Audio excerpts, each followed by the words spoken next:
Senhores, pela pressa que nós tivemos no início da nossa palestra, eu acabei cometendo uma gafe que eu quero reparar agora e prefiro que seja apontado por essa gafe do que ficar com a injustiça de não fazer a apresentação formal do professor Maurício Zocum. Eu deixei de apresentá-lo no início da palestra e vou fazer agora.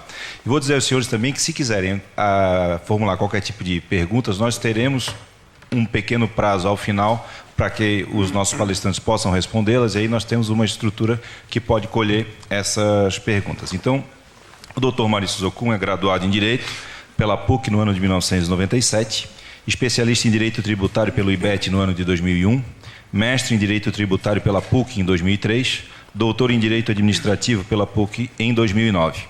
É professor no bacharelado, mestrado e doutorado em Direito Administrativo na Faculdade de Direito da PUC, bem como no curso de especialização em Direito Administrativo, também da PUC.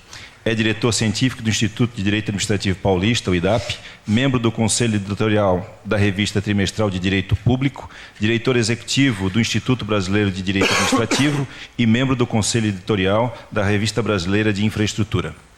É presidente do Conselho Especial de Direito Administrativo do Conselho Federal da OAB, da Ordem dos Advogados do Brasil, e é sócio do escritório Zocum Advogados, atuando profissionalmente nas áreas de direito constitucional, administrativo, tributário, ambiental, urbanístico e financeiro. Receba as minhas desculpas. Mas a minha maior virtude é ser pai do Ivan e da Aurora, viu? Não tá no currículo. Tá certo. Nós passamos agora a fala do Dr. Edgar Guimarães, e aí sim eu faço a apresentação, que é graduado em Ciências Econômicas pela Fundação de Estudos Sociais do Paraná, no ano de 1982, e em Direito pela Pontifícia Universidade Católica do Paraná, no ano de 84. É doutor e mestre em Direito do Estado pela Pontifícia Universidade Católica do Estado de São Paulo, possui experiência na área de Direito Público, com ênfase em Direito Administrativo. É especialista em licitações e é membro do Instituto Brasileiro e Paranaense de Direito Administrativo desde 96 e do Instituto dos Advogados do Paraná. Nós vamos ouvir agora o doutor Edgar, que vai tratar do tema responsabilidade dos advogados pela formulação de pareceres públicos. Conta a história que Einstein, cientista famoso, era convidado para proferir palestras pelos 4 cantos do mundo. E nessas ocasiões, o cientista sempre se fazia acompanhar do seu motorista, que era uma espécie também de ajudante de ordens. Um belo dia, esse motorista vira para o cientista e diz assim: doutor, por que a cada palestra que o senhor faz, o senhor diz exatamente as mesmas coisas? E Einstein, tomado de surpresa, responde para o seu motorista: por uma razão muito simples. Porque eu não me dou ao trabalho de, a cada palestra, preparar algo novo para públicos diferentes. O motorista, ainda um tanto quanto indignado com a resposta, vira para o cientista e diz assim: pois eu quero lhe dizer uma coisa. Eu lhe acompanho há muitos anos e já sei, palavra por palavra, o que o senhor diz na sua palestra. E Einstein, então, propõe um desafio ao seu motorista. 10 ou 15 dias depois, Einstein iria proferir uma palestra numa localidade que ninguém o conhecia.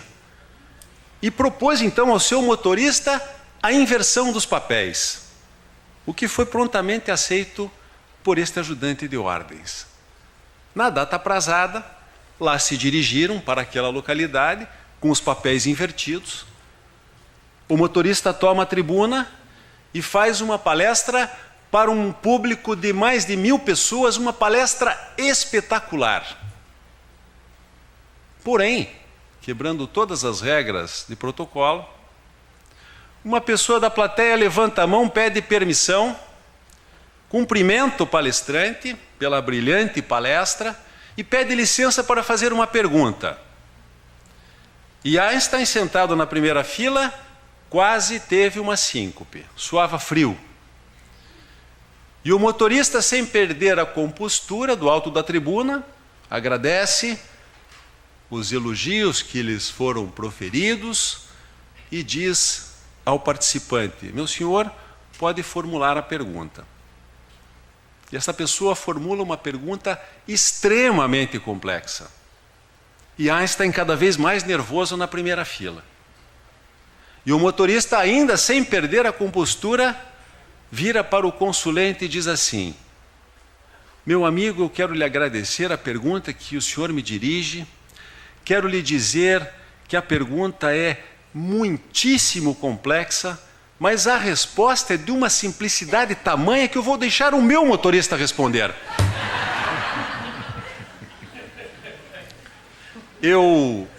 Meus caros, eu gosto de contar essa história para ressaltar alguns aspectos, alguns deles relacionados à minha pessoa. O primeiro deles é que eu não tenho motorista. E o segundo é que, embora já tenha sido convidado para falar inúmeras vezes sobre temas relacionados a controle, a responsabilização de agentes públicos, a temas relacionados a licitações e contratos, eu sempre tenho por hábito preparar a minha fala para o público que vai me ouvir. Eu quero inicialmente cumprimentar aqui o meu caro presidente de mesa, Alexandre, os meus colegas que aqui me ladeiam, o professor Noel, o professor Maurício Zocum. Quero também agradecer imensamente, Joel, o convite que você me formulou para estar aqui. Eu tenho absoluta certeza e a humildade de reconhecer que este convite ele se deu em razão da amizade que nos une, uma amizade esta muito grande, muito forte, de muitos anos. O Joel é uma pessoa muito querida, que eu respeito imensamente e tenho absoluta certeza que vocês têm aqui no estado de Santa Catarina um grande jurista, competente, sério e dedicado. Quero agradecer também ao caríssimo Rodrigo, que tem certamente participação ativa neste meu convite. Quero saudar a todos os presentes aqui em nome da pessoa do meu querido amigo, também conselheiro Salomão Ribas Júnior, e da pessoa do professor Juarez Freitas, que aqui nos assiste. Eu, primeiramente, meus caros, e vocês são testemunhas disto, eu fui injustamente colocado no polo passivo de uma ação, acusado, sem provas, acusação esta de ser relapso, por ter chegado alguns poucos minutos atrasado a esta sessão pública e, sobretudo, acusado de ser mal pagador. Eu invoco aqui, meu caro Maurício, para a minha defesa, eu invoco aqui, já que nós tivemos a oportunidade de escutar atentamente o painel que nos antecedeu, eu invoco aqui o princípio da insignificância, porque vocês todos aqui foram testemunhas, o próprio Ministério Público reconheceu que uma ação civil pública em que há o bloqueio de bens leva 15 anos para ser julgada. Ora, se uma ação civil pública que leva 15 anos para ser julgada, que importância teria o meu atraso de 1 ou 2 minutos a essa sessão pública? Nenhum. Agora, com relação ao fato de eu ser mal pagador, quero lhe dizer, meu caro Maurício, que eu já contratei aqui o escritório do professor Joel para tomar as medidas cabíveis contra esta injusta acusação. Injusta acusação.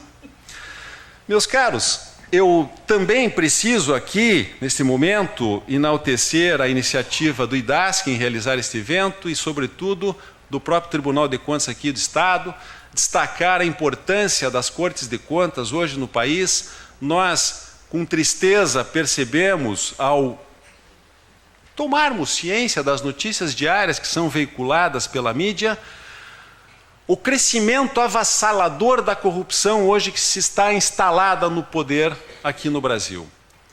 E este crescimento da corrupção hoje no país, a meu juízo, só pode ser combatido com o aperfeiçoamento, com o aparelhamento dos instrumentos de controle que nós temos à nossa disposição hoje, sobretudo das Cortes de Contas. Então, embora eu fale até com uma certa paixão, porque integro o Tribunal de Contas do Estado do Paraná há exatos 35 anos, eu digo a vocês, nós precisamos dedicar efetivamente um respeito a estas instituições que desempenham um papel de fundamental importância, que é o controle da despesa pública, o controle e a fiscalização do dinheiro público. Muito bem, o tema que me coube aqui trata, portanto, da responsabilidade de advogados públicos pela emissão de pareceres. Antes de nós enfrentarmos efetivamente o tema, é preciso aqui nós fixarmos algumas premissas nucleares para as conclusões a que pretendemos chegar. A primeira delas, primeira premissa: as prerrogativas da inviolabilidade, as prerrogativas da inviolabilidade dos atos e manifestações dos advogados. Nós todos sabemos que os advogados, e aqui inclui-se nesta categoria, evidentemente, os advogados públicos, ou seja, aqueles agentes públicos que ingressam na condição de ocupantes de cargos ou empregos públicos para o exercício de uma função jurídica na administração pública. Esta categoria, portanto, de agentes públicos, os advogados públicos, exercem, primeiramente, uma função pública. E a função pública, nós todos sabemos, são poderes e deveres impostos aos agentes públicos em decorrência exatamente do cargo ou do emprego que ocupam. Os advogados públicos exercem funções de assessoramento, de aconselhamento, de representação judicial e extrajudicial do Estado. Enfim, exercem estas atividades como advogados públicos, mas sempre o exercício destas atividades está ligado intimamente ao atendimento de um interesse maior, que, a meu juízo, é o interesse público. No que toca a esta inviolabilidade das manifestações dos advogados, é preciso nós recordarmos efetivamente e passarmos rapidamente os olhos no texto constitucional.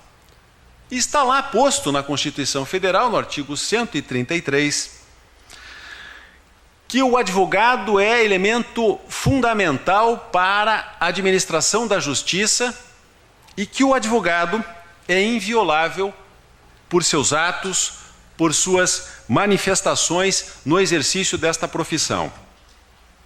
De igual forma, e não poderia ser diferente, no Estatuto da OAB, meu caro Rui, nós temos a mesma disposição, que assegura ao advogado, no exercício da profissão, a inviolabilidade por atos e manifestações. Aqui caberia já uma primeira indagação, uma primeira provocação a esta plateia tão qualificada. Esta garantia constitucional da inviolabilidade, esta garantia ela é absoluta. O advogado público, em face desta garantia constitucional, ele está imune a qualquer responsabilização por atos que pratique. Se alguém aqui nesta plateia imaginar que a resposta a estas duas provocações é positiva, a palestra encerra aqui. Estes participantes que assim imaginam que as respostas a essas indagações são positivas, estão dispensados. Pode ir para o box 32, passear na praia, não é, meu caro Maurício? É evidente, meus amigos, que as respostas a estas duas provocações que fiz são negativas.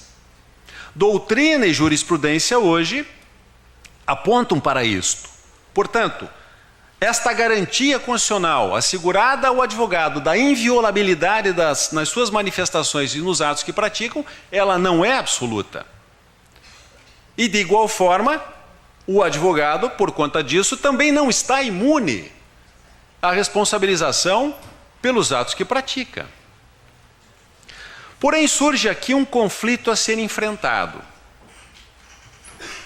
Nós temos, portanto, neste conflito aparente, a meu juízo, nós temos de um lado esta liberdade, esta autonomia que é assegurada ao advogado público no exercício desta função. E do outro lado, nós temos o quê?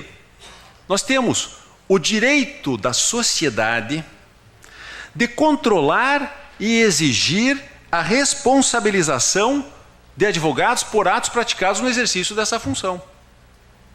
Então nós temos esse conflito aparente. De um lado, a liberdade, a inviolabilidade do advogado no exercício da sua função, e do outro lado, este direito da sociedade de exigir um controle dos atos praticados por todos os agentes, não só os advogados públicos, no exercício das suas funções. Ou melhor, no exercício da função administrativa. Esse conflito aparente me parece que é de fácil solução. A solução para ele, penso eu, é a seguinte: não existe, no meu pensamento, no meu modo de ver, o exercício de um direito de forma absoluta. Indiscutivelmente, o advogado público, que é o foco da nossa fala, o advogado público efetivamente tem autonomia no exercício desta função jurídica, o que lhe permite atuar com liberdade, independência, visando sempre o quê? O interesse público. E, sobretudo, esta autonomia, esta independência que é assegurada ao advogado público, lhe permite atuar sem medo do seu superior hierárquico. Lhe permite atuar de forma a não ser cooptado por interesses normalmente político-partidários e normalmente interesses esses escusos. Isto eu não discuto.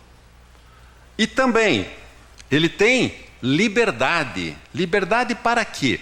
Para compreender, para interpretar o direito à luz de uma realidade que se apresenta em face de um caso concreto num dado momento.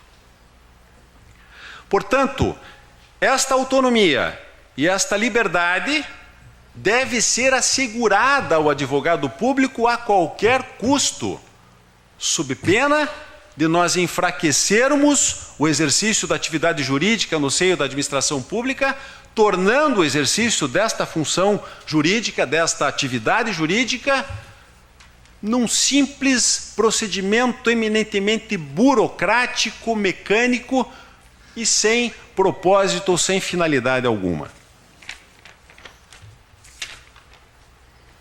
Portanto, meus caros, penso eu que o advogado público ele tem todo o direito, tem a prerrogativa de atuar com liberdade, com autonomia, mas sempre buscando um interesse maior, que é o interesse público. Há limites para esta atuação do advogado público? Penso eu que sim. Quais seriam esses limites? Evidentemente, nas suas manifestações, o atingimento de uma finalidade pública, o atingimento de um interesse público. Mas é preciso reconhecer que no âmbito da administração pública, ou melhor, no exercício de uma função administrativa, o exercente desta função administrativa encontra limites no próprio regime jurídico a que ele se sujeita, que é um regime jurídico de direito público, que é um regime jurídico pautado nas questões principiológicas, que oferece ao agente público algumas prerrogativas ou alguns benefícios, mas na contramão destas prerrogativas e desses benefícios, há uma vinculação quase que inarredável e absoluta aos princípios da administração, notadamente ao princípio da legalidade. Portanto, esta inviolabilidade a que a Constituição alude no artigo 133, penso eu que para o advogado público ela é relativa. Ela é relativa em que medida? Na medida de uma possível responsabilização por atos que pratique. O advogado público, portanto, não está imune, penso eu, a uma eventual responsabilização por órgão de controle, pelo Tribunal de Contas, pelo Judiciário. Afasto, portanto, a teoria da irresponsabilidade total do advogado público. Mas aqui, meus amigos, caberia uma segunda provocação. Em que circunstâncias o advogado público pode ser responsabilizado pela emissão de um parecer? Que é efetivamente agora o foco da minha fala. Para que nós possamos enfrentar esta provocação, é preciso passar os olhos rapidamente na figura da responsabilidade. Responsabilidade objetiva, que independe da prova de culpa ou dolo, e a responsabilidade subjetiva, que depende do elemento volitivo do agente, da culpa ou do dolo. Muito bem. Feita esta rapidíssima passagem acerca da responsabilidade, sob estes dois enfoques, objetiva e subjetiva, é preciso defender que o advogado público estará, sim, sujeito a uma eventual responsabilização, penso eu, apenas nas hipóteses em que restar demonstrada a culpa em sentido largo. É a única possibilidade que vejo de uma responsabilização de um advogado público na emissão de um parecer. Em outras palavras, penso eu, se o parecer está alicerçado na doutrina, se apresenta uma sugestão, uma opinião razoável, lógica, pautada também em precedentes do judiciário, ele não pode ser responsabilizado pela emissão de uma opinião, de uma sugestão, ainda que se trate de um parecer que possa, eventualmente, no futuro, integrar como motivo o ato administrativo ou a providência administrativa que será baixada pela autoridade competente. Que é esta também uma última questão que pretendo aqui abordar. Portanto, meus amigos, o parecer do advogado público, ele tem como natureza jurídica, poderíamos dizer assim, uma natureza meramente opinativa, sugestiva. O advogado emite uma opinião acerca de um aspecto de uma matéria que lhe é colocada a exame. A propósito, até, eu separei aqui uma decisão recente do Tribunal de Contas da União sobre a emissão de pareceres jurídicos, muito interessante, que merece ser aqui noticiada a vocês. O Acórdão 1944 de 2014 do plenário do TCU diz que, dentre outras coisas, diz que é ilegal a adoção de pareceres jurídicos sintéticos com conteúdo genérico, sem a demonstração da efetiva análise do edital e anexos. Era um caso em que se tratava de uma apreciação pelo órgão jurídico de uma entidade licitadora em face de uma minuta de um edital e dos seus anexos. E muitas vezes, meus caros, pelo menos lá no meu estado do Paraná, no exercício lá da minha função no Tribunal de Contas, eu vejo isso. Pareceres genéricos que não concluem absolutamente nada e que ainda ao final, meu caro Maurício, adotam lá aquele famoso SMJ. Não diz absolutamente nada, não é conclusivo e ao final ainda, salvo o melhor juízo, este é o parecer. Então aqui fica esta observação aos colegas com relação a esta decisão recente do Tribunal de Contas da União. O parecer efetivamente tem que ser conclusivo. O advogado público tem que se posicionar, tem que opinar neste ou naquele sentido. Tem que oferecer efetivamente uma solução segura para a autoridade competente. No campo do judiciário, já me encaminho para o final aqui, meu caro Alexandre. No campo do judiciário, nós temos 3 precedentes do STF que se tornaram paradigmáticos nos cursos de licitações e contratos. O primeiro deles, mandado de segurança 24073, dígito 3, foi um caso ocorrido numa estatal federal em que um advogado público opinou por uma contratação direta, sem licitação. O Tribunal de Contas da União disse que aquilo não era caso de dispensa ou inexigibilidade e imputou ao advogado público, pela emissão do parecer, uma multa pecuniária. E a coisa acabou se desenrolando e acabou desembocando lá no STF. E num voto do ministro Carlos Veloso, à época, o STF isentou o advogado público, naquele caso, pela emissão do parecer, em razão de que ficou demonstrado, naquele caso, que o advogado não cometeu erro crasso, não atuou com má fé e não agiu com culpa, negligência, imprudência ou imperícia. Num outro caso, também ocorrido numa estatal da União, este um pouquinho diferente, uma minuta de um convênio foi submetida a um advogado público e o advogado público aprova a minuta do convênio. E o Tribunal de Contas da União, ao fazer uma auditoria nessa estatal, constatou que aquele instrumento que fora celebrado com o rótulo de convênio, com a roupagem do convênio, de convênio não tinha absolutamente nada. Era um contrato, porque previa obrigações, ou melhor, estabelecia interesses contrapostos, coisa que não se admite em absoluto se nós estivermos tratando da figura de um convênio puro, porque o convênio puro, ele apresenta interesses que convergem para o mesmo ponto. E naquele caso, portanto, o advogado que aprovou indevidamente a minuta deste convênio, que não se tratava de convênio, e sim de um contrato, foi instado pelo Tribunal de Contas da União e pretendeu o TCU, naquele caso, imputar uma multa pecuniária ao advogado.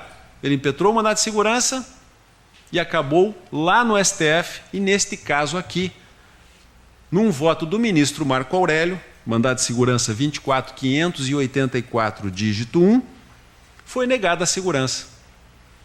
Porque entendeu, neste caso específico, entendeu o ministro que o advogado não deveria ter aprovado aquela minuta, porque não se tratava de um convênio, e sim de um contrato. E, portanto, a segurança foi negada e os advogados acabaram respondendo lá perante o Tribunal de Contas da União. E num último caso, que é o mandado de segurança 24631-6, também no âmbito de uma autarquia federal, num voto do ministro Joaquim Barbosa, entendeu o ministro, nesse caso, que a responsabilização do advogado que opinou, apenas opinou, exarou um parecer opinando da possibilidade de um acordo em juízo, ela não poderia se dar, porque o advogado, neste caso, também não agiu com culpa, não cometeu erro grosseiro e também não agiu com má fé. Meus caros, eu tinha aqui ainda, para conclusão final, mais um tópico, que seria a responsabilização da autoridade competente que age, que pratica um ato em face de um parecer que lhe é exarado, um parecer que omite, por exemplo, uma opinião. Em que pese algumas decisões do Tribunal de Contas da União, em que o TCU se posiciona no sentido de que esta autoridade que age com base num parecer jurídico só estará imune a uma responsabilização se tratar de uma autoridade inapta, eu tenho cá as minhas dúvidas com relação a um ponto deste posicionamento do TCU.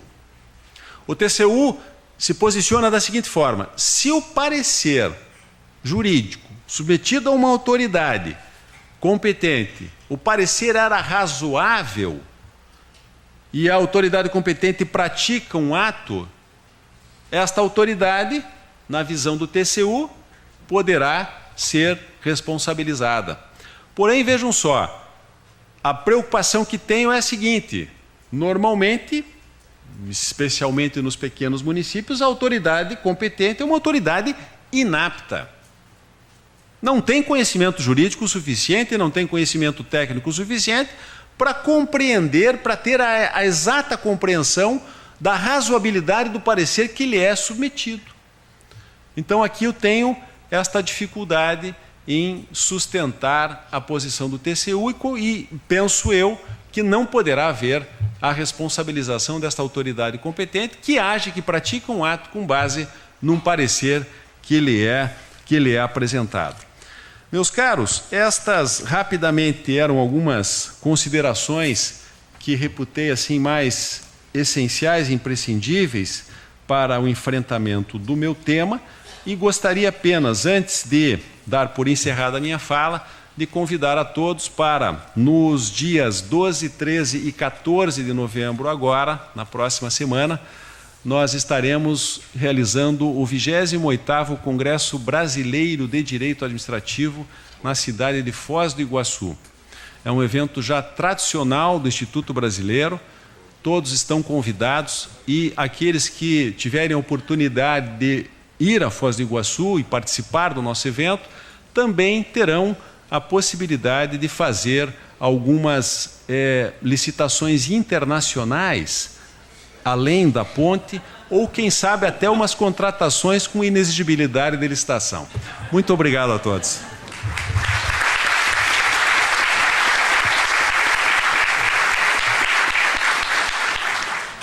Nós agradecemos a belíssima participação do Dr. Edgar e passamos imediatamente então a palavra ao Dr. Noel Baratieri, que vai fazer a exposição acerca da responsabilização dos prefeitos e secretários municipais.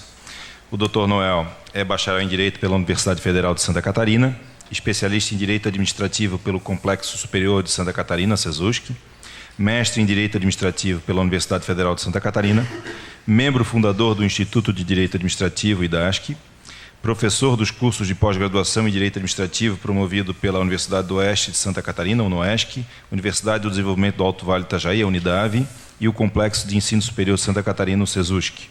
É autor do livro Ação Direta de Inconstitucionalidade perante o Tribunal de Justiça de Santa Catarina e de diversos trabalhos acadêmicos publicados em revistas especializadas. É também consultor do portal Gestão Pública Online. Com a palavra o Dr. Noel Baratieri.